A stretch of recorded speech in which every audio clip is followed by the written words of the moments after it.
अस्सलाम वालेकुम अब्दुल्ला साहब, कैसे हैं? अगर आप मुनासिब समझे तो मैं आपको थैंक्स गिविंग लंच पर ले जाना चाहूँगी। मेरे ख्याल में तो आप यकीनन बदल गए हैं। हो सकता है बदलने वाला मैं ना हूँ, आप बदल गई हो। देखे ना अजलान ने मुझे तोहफे में क्या दिया है। घर लिया उसने, कुछ ज्यादा हो गया वैसे।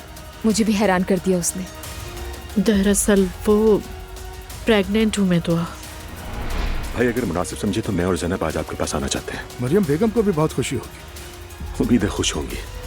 मैं यहाँ से जिंदा निकलूँ या ना निकलूँ, लेकिन तुम्हारा उम्मीद देने का बहुत शुक्रिया। शाम को यहाँ से निकलकर पार्लर से तैयार होकर और फिर मेहरी के साथ कहीं बाहर चली जाएगा। सेवता साहिबा जो हैं? जी हैं। आज उन्हें ऑपरेशन के लिए ले गए हैं। आपके लिए केक बनाया है, आपको बहुत पसंद है ना?